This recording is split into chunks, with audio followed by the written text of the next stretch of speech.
পরীক্ষার প্রতি পড়ুয়াদের ভয় এবং অনীহা কাটিয়ে তাদের আত্মবিশ্বাস বাড়াতে গুরুত্বপূর্ণ উদ্যোগ নিল নব পরিবর্তন ধারা সংস্থার ব্যবস্থাপনায় গত অক্টোবর মাসে অনুষ্ঠিত ওয়েস্ট বেঙ্গল ট্যালেন্ট সার্চ পরীক্ষা 2024-এর ফলাফল মঙ্গলবার প্রকাশিত হয়েছে। এ প্রসঙ্গে সংস্থার উত্তরবঙ্গের চিফ কনভেনার গণেশচন্দ্র রায় জানান, প্রথম শ্রেণী থেকে দশম শ্রেণী পর্যন্ত পড়ুয়ারা এই পরীক্ষায় অংশ নিয়েছিল। উত্তরবঙ্গের বিভিন্ন বিদ্যালয়ে এই পরীক্ষা নেওয়া হয়। মোট 100 নম্বরের এই পরীক্ষা সমস্ত বিষয়ের ওপর ভিত্তি করে আয়োজন করা হয়েছিল। ষষ্ঠ থেকে দশম শ্রেণী পর্যন্ত পরীক্ষাটি ওএমআর সিটে নেওয়া হয়, যা ছাত্রছাত্রীদের ভবিষ্যতের জন্য অত্যন্ত উপযোগী। গণেশচন্দ্র রায় আরও বলেন, আমরাই প্রথম ওএমআর সিটের মাধ্যমে পড়ুয়াদের পরীক্ষার সঙ্গে পরিচয় করিয়ে দিচ্ছি, যা তাদের আত্মবিশ্বাস বাড়াতে সাহায্য করে।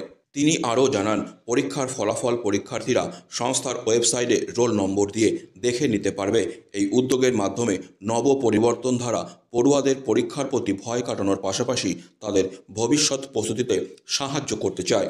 জুড়ে উত্তরবঙ্গের বিভিন্ন স্কুলে ওয়েস্ট বেঙ্গল ট্যালেন্ট সার্চ নামে যে এক্সামটা হয়েছিল তার আজকে অফিসিয়ালভাবে রেজাল্ট পাবলিশ করা হলো।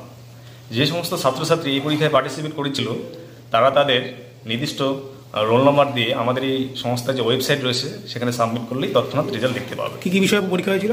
কম্বাইন এক্সাম, সব সাবজেক্ট নিয়ে, অঙ্ক, ইংলিশ, ইতিহাস, ভূগোল সব মিলে 100 নোটস। কোন ক্লাস থেকে কোন ক্লাস? 1 থেকে 10।